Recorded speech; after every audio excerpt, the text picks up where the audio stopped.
Hoje, vamos estudar a Palavra de Deus com o sermão intitulado A Importância do Culto.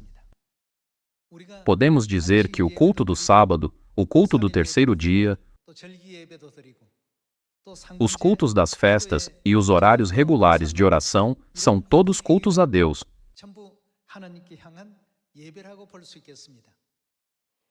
Então, por que devemos guardar o culto? Muitas pessoas frequentemente pensam que o culto é apenas ir à igreja, cantar louvores, ouvir a palavra de Deus e orar.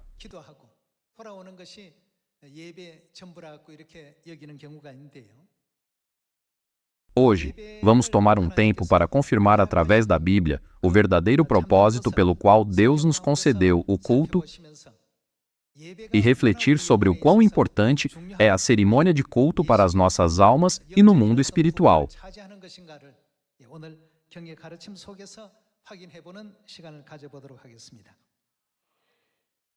Vamos abrir Salmos, capítulo 50 juntos.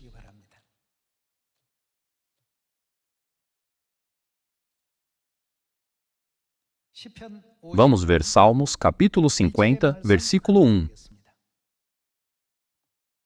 Fala o poderoso, o Senhor Deus, e chama a terra desde o levante até ao poente.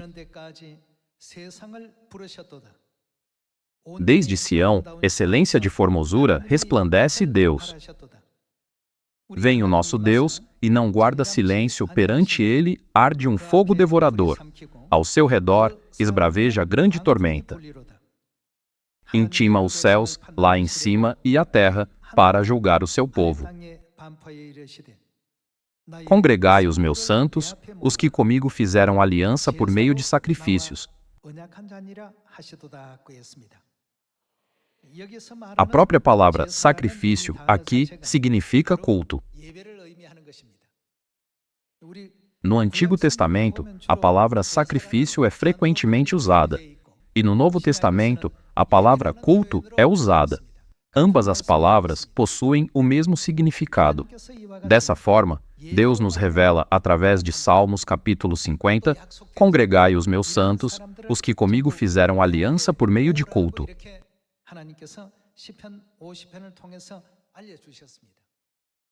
Então, por que o culto é necessário e por que ele começou?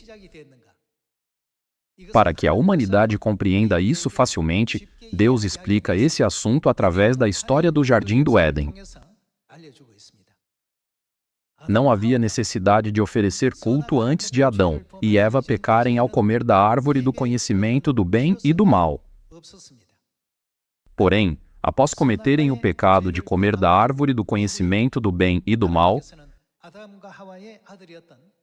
Deus revelou a maneira de restaurar toda a glória do Éden através de Abel e Caim, filhos de Adão e Eva.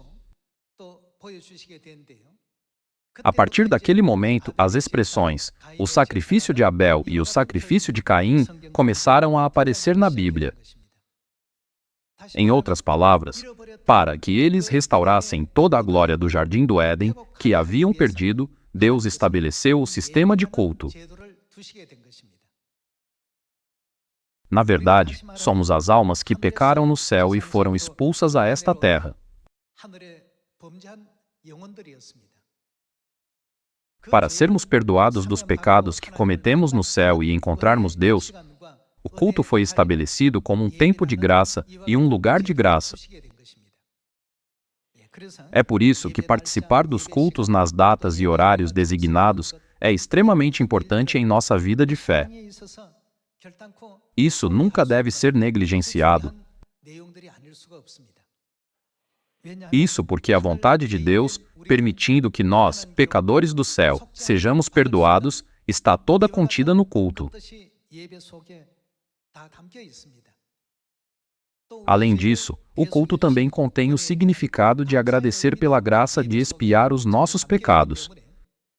Por esse motivo, todos os profetas e apóstolos da igreja primitiva disseram: nunca devemos negligenciar o culto, quando admoestaram os santos. Vamos ver Hebreus, capítulo 10.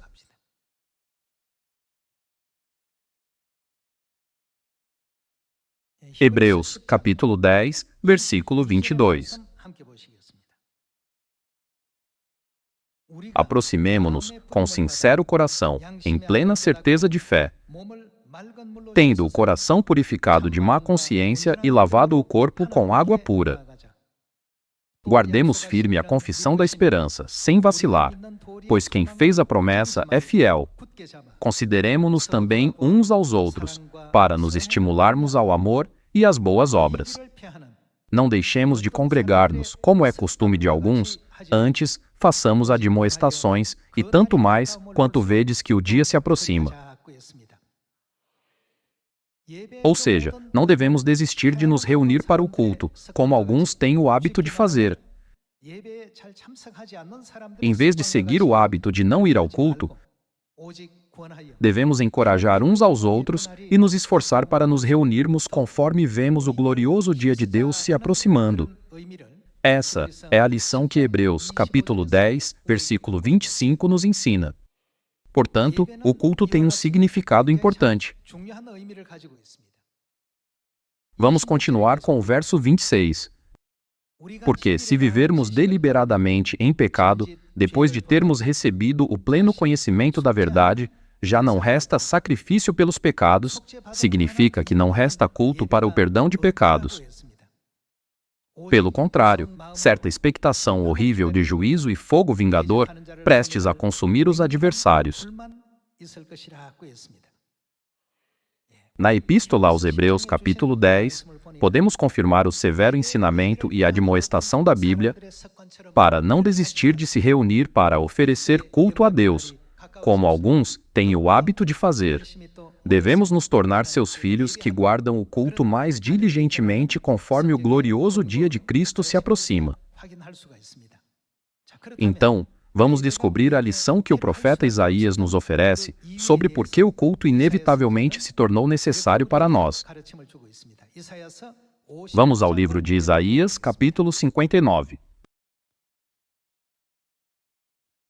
Isaías, capítulo 59, versículo 1.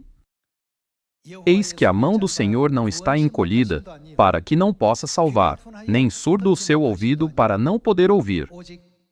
Mas as vossas iniquidades fazem separação entre vós e o vosso Deus, e os vossos pecados encobrem o seu rosto de vós, para que vos não ouça, porque as vossas mãos estão contaminadas de sangue, e os vossos dedos de iniquidade, os vossos lábios falam mentiras, e a vossa língua profere maldade. O que nos separou do nosso Deus? Nossas iniquidades fazem separação entre nós, o nosso Deus. Nosso pecado criou uma separação entre Deus e nós. Nosso relacionamento com Deus se tornou distante por causa do nosso pecado. Então, por quais meios Deus permitiu que essa separação fosse superada? Foi através do culto que Deus tornou possível que essa separação fosse removida. Por isso, a Bíblia nos ensina que através do horário de culto, Deus está conosco. Ele também se encontra conosco e perdoa todos os nossos pecados que cometemos no passado. Depois de Adão e Eva pecarem ao comer da árvore do conhecimento do bem e do mal, Deus ordenou que Abel e Caim oferecessem um sacrifício a ele. Vamos para Gênesis, capítulo 4. Vamos ver Gênesis, capítulo 4, versículo 1. Coabitou o homem com Eva, sua mulher. Esta concebeu e deu à luz a Caim. Então disse: adquiri um varão com o auxílio do Senhor. Depois deu à luz a Abel, seu irmão. Abel foi pastor de ovelhas e Caim, lavrador. Aconteceu que no fim de uns tempos trouxe Caim do fruto da terra uma oferta ao Senhor. Abel, por sua vez, trouxe das primícias do seu rebanho e da gordura deste. Agradou-se o Senhor de Abel e de sua oferta, ao passo que de Caim e de sua oferta não se agradou. Irou-se, pois, sobremaneira Caim, e descaiu-lhe o semblante. O sacrifício de Abel e o sacrifício de Caim são mencionados pela primeira vez em Gênesis, capítulo 4. Vamos ver como o autor da Epístola aos Hebreus descreveu essa cena no capítulo 11 da Epístola aos Hebreus. Vamos para o capítulo 11 da Epístola aos Hebreus. Capítulo 11, versículo 4. Pela fé, Abel ofereceu a Deus. O que Abel ofereceu a Deus? Mais excelente sacrifício do que Caim, pelo qual obteve testemunho de ser justo, tendo a aprovação de Deus quanto às suas ofertas. Por meio dela, também mesmo depois de morto, ainda fala. Aqui está escrito que Abel ofereceu um sacrifício mais excelente a Deus do que Caim. Caim trouxe parte da sua colheita. Ele ofereceu sacrifício de grãos a Deus. Abel ofereceu o primogênito do seu rebanho como oferta a Deus. Qual o significado dessas duas ofertas? Tanto a oferta de Caim quanto a de Abel foram feitas com toda a sinceridade. Porém, está escrito que Deus aceitou apenas a oferta de Abel. Deus não aceitou a de Caim. Qual foi a diferença? O sacrifício de Abel foi um sacrifício de sangue. Para que nossos pecados sejam completamente perdoados, deve haver o sacrifício de Cristo na cruz. Por essa razão, desde os dias de Abel e Caim, Deus já havia distinguido entre os sacrifícios que queria e os sacrifícios que não queria. Em termos de sinceridade, Caim empenhou-se mais em sua oferta.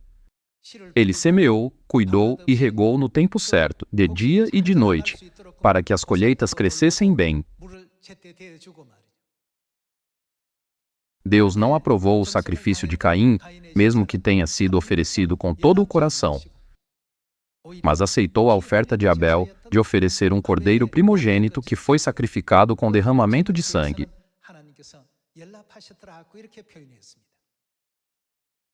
O fato de que as ofertas eram diferentes não era o problema. Ambos se esforçaram muito no sacrifício, mas o que Deus queria era um sacrifício que carregasse o significado do perdão de pecados. Podemos confirmar isso pelos sacrifícios de Abel e Caim. No fim, isso mostra como Cristo preencheria a lacuna entre nós e Deus através do derramamento do seu sangue. Vamos confirmar isso em Efésios capítulo 2.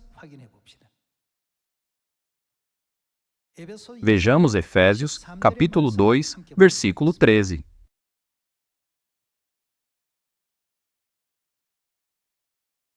Mas, agora, em Cristo Jesus, vós, que antes estáveis longe, fostes aproximados por meio de que fomos aproximados, pelo sangue de Cristo.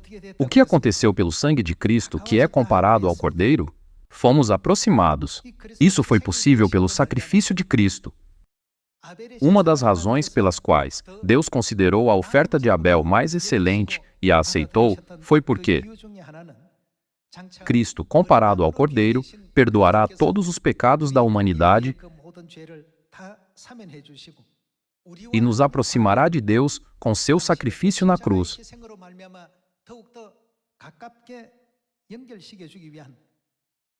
Portanto, como está escrito na Epístola aos Efésios capítulo 2, versículo 13, como a relação entre Deus e nós mudou? Mas agora, em Cristo Jesus, vós, que antes estáveis longe, fostes aproximados pelo sangue de Cristo. Ou seja, o sangue de Cristo tem o papel de nos aproximar de Deus. Vamos continuar no versículo 13. Mas, agora, em Cristo Jesus, vós, que antes estáveis longe, fostes aproximados pelo sangue de Cristo. Porque Ele é a nossa paz, o qual de ambos fez um, e, tendo derribado a parede da separação que estava no meio, a inimizade, aboliu na sua carne a lei dos mandamentos na forma de ordenanças, para que dos dois criasse em si mesmo um novo homem, fazendo a paz. e reconciliasse ambos em um só corpo com Deus. Qual foi o seu outro propósito? Por intermédio da cruz, destruindo por ela a inimizade. E, vindo, evangelizou paz a vós, outros que estáveis longe, e paz também aos que estavam perto. Porque, por ele, ambos temos acesso ao Pai em um Espírito. Assim, já não sois estrangeiros e peregrinos, mas concidadãos dos santos, e sois da família de Deus. Ou seja, os da família de Deus significa que nos tornamos parte da família de Deus. Edificados sobre o fundamento dos apóstolos e profetas, sendo Ele mesmo, Cristo Jesus, a pedra angular. Através das palavras dadas em Efésios capítulo 2, podemos entender que, no passado, estávamos separados de Deus por causa dos nossos pecados e não podíamos nos aproximar dele. Porém, agora, em Cristo Jesus, nós que antes estávamos longe, fomos aproximados pelo sangue de Cristo. Consequentemente, a Bíblia diz que não somos mais estrangeiros e forasteiros, mas concidadãos do povo de Deus e também membros da sua família. Ou seja, os da família de Deus significa que nos tornamos a família de Deus. Deus nos colocou em uma posição onde podemos chamar Deus de Pai e Mãe. E os irmãos e irmãs de Sião, que estão, na verdade, de irmãos e irmãs. Como Deus realizou todas essas coisas? Deus realizou todas essas coisas por meio da aliança de culto. Alguns membros perguntam sobre as expressões de sacrifício e culto. Alguns podem não entender bem o significado. Então vamos olhar Êxodo capítulo 12, versículo 23, juntos.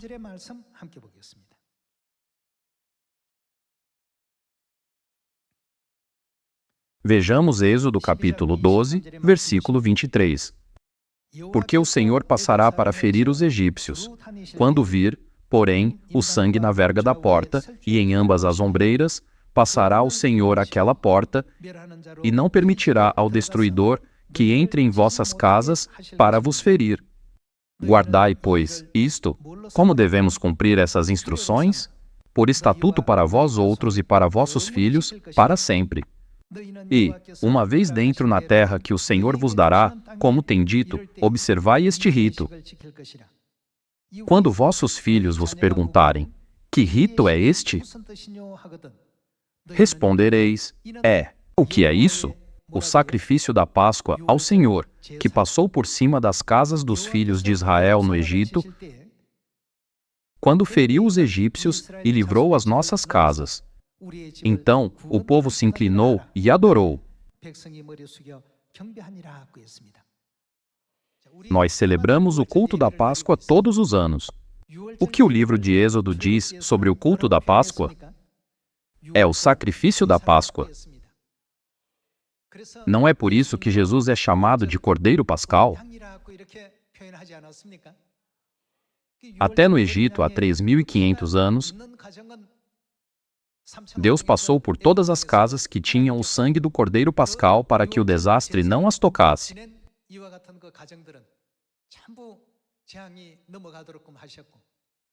Por outro lado, toda a terra do Egito foi atingida por uma praga em que todo primogênito, humano ou animal, foi morto.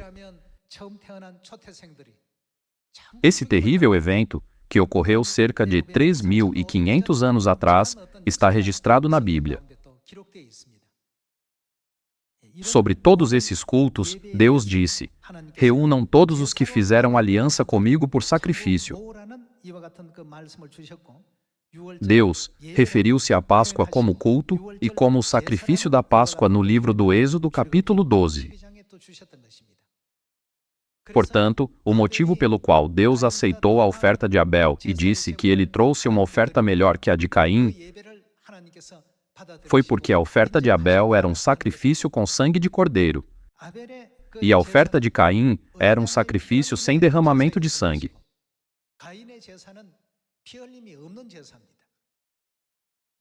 Já que era um sacrifício oferecido a Deus com sangue, Deus considerou a oferta de Abel melhor do que a de Caim.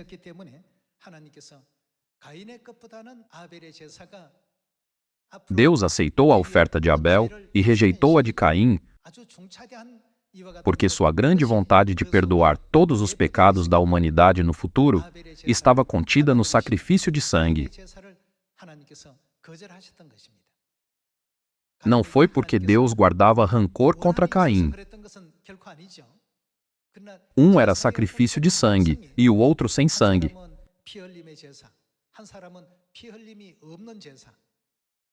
Deus mostrou de antemão o que faria pelos pecados da humanidade ao aceitar um sacrifício com derramamento de sangue. É por isso que está escrito no livro de Hebreus que Abel trouxe a Deus uma oferta melhor que a de Caim.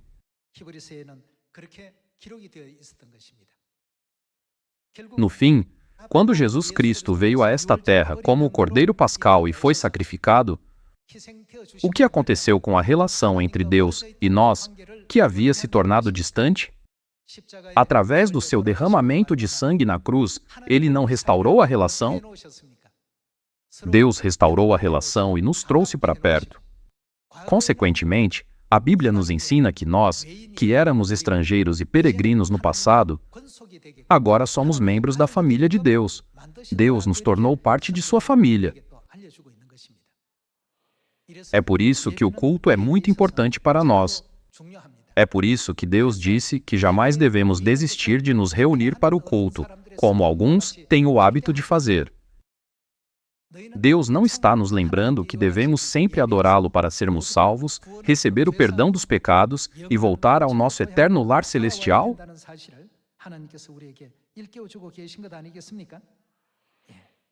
Vamos continuar confirmando através da Bíblia que Cristo se tornou o sacrifício da Páscoa. Vamos ver a primeira epístola aos Coríntios, capítulo 5, versículo 7. Vamos ler o capítulo 5, versículo 7. Lançai fora o velho fermento para que sejais nova massa, como sois, de fato, sem fermento. Pois, também Cristo, o que Ele é, nosso Cordeiro Pascal, foi imolado. Versículo 8 diz: Por isso, celebremos a festa. A festa aqui se refere à Páscoa. Consequentemente, o sacrifício de Cristo, representado como o Cordeiro Pascal, tornou esta festa, o culto da Páscoa, ainda mais significativo. Se não fosse por este sacrifício, poderíamos nos aproximar de Deus? Por causa dos nossos pecados cometidos no céu, estávamos destinados a ficar separados para sempre. Mas, pelo sacrifício de Cristo na cruz, a nossa relação com Deus ficou mais próxima. No passado, éramos estrangeiros peregrinos. No passado, éramos tratados como hóspedes. Mas agora, o que nos tornamos em Deus? Nós nos tornamos membros da casa de Deus, ou seja, sua família. Por isso, de agora em diante, recebemos o privilégio de chamar Deus de Pai. Pai nosso que estás nos céus, santificado seja o teu nome. Com isso, estamos qualificados para ser as pessoas que podem orar a oração do Senhor que Jesus nos ensinou. Somente nós podemos oferecer essa oração. Porém, como era no passado, quando estávamos sepultados em nossos pecados, éramos estrangeiros, peregrinos e gentios. Porém, pelo sangue de Cristo, nós nos aproximamos cada vez mais de Deus. Não somos mais estrangeiros ou peregrinos, mas sim membros da família de Deus. Com isso, não podemos confirmar mais uma vez a importância do culto que celebra o sacrifício de Cristo e honra o seu sacrifício?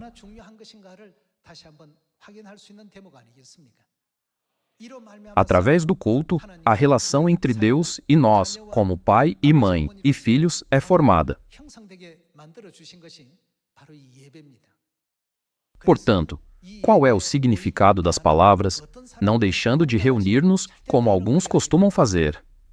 O que devemos fazer em relação ao culto a Deus? Isso não significa que devemos considerar o culto importante e nos tornar filhos que adoram a Deus corretamente? Além disso, o que Deus fará àqueles que fizeram uma aliança com Ele através do culto? Está escrito que Deus os reunirá. Vamos ver mais um versículo no livro de Êxodo, capítulo 25.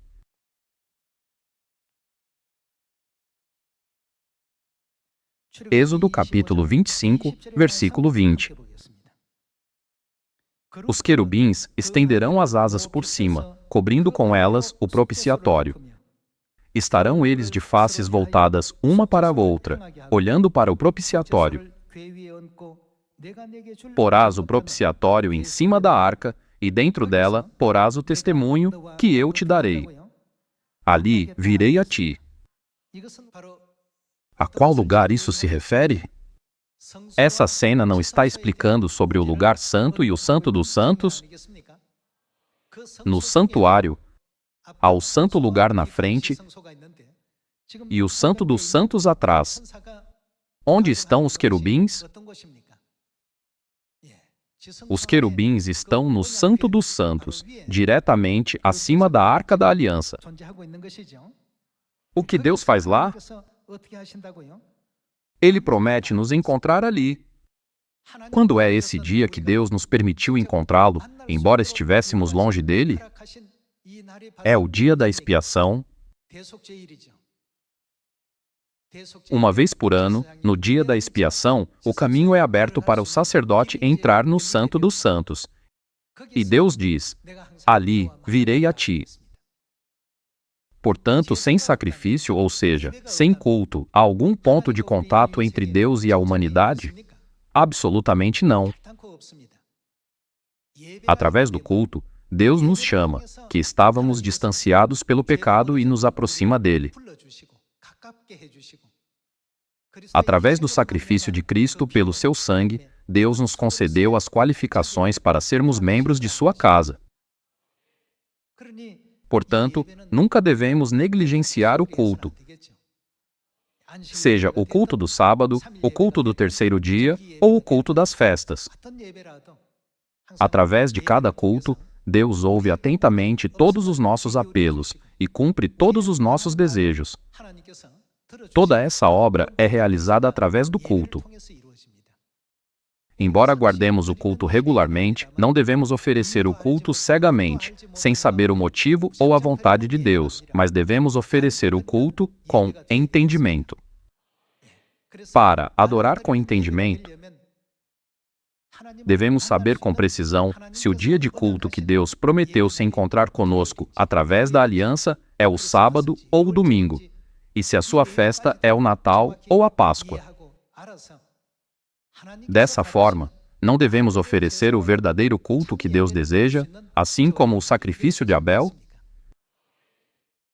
Incontáveis pessoas no mundo hoje guardam o culto dominical, mas esse sacrifício é o mesmo que o sacrifício de Abel que agrada a Deus?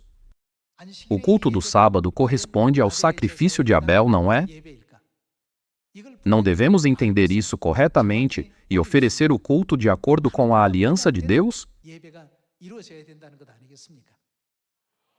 Hoje, estamos guardando o culto do sábado, que é uma aliança com Deus. Nós também guardamos a Páscoa. Também guardamos os cultos das 7 festas de 3 tempos. Até o véu que vocês estão usando hoje é a maneira correta do culto que Deus estabeleceu como um regulamento na Bíblia. Já que a Bíblia diz categoricamente que não fazer isso seria um ato de desonra a Deus, as mulheres são obrigadas a usar o véu durante o culto.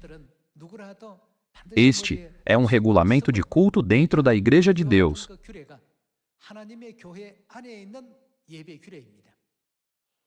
Esse não é um regulamento de culto que tem sido observado desde a era apostólica? Eu peço a todo o povo celestial que tenha mais orgulho dos regulamentos do culto que estamos guardando agora. e que guardemos o verdadeiro culto para que possamos entregar os ensinamentos corretos a todas as igrejas do mundo que estão se desviando. Eu gostaria de concluir o sermão de hoje. Muito obrigado.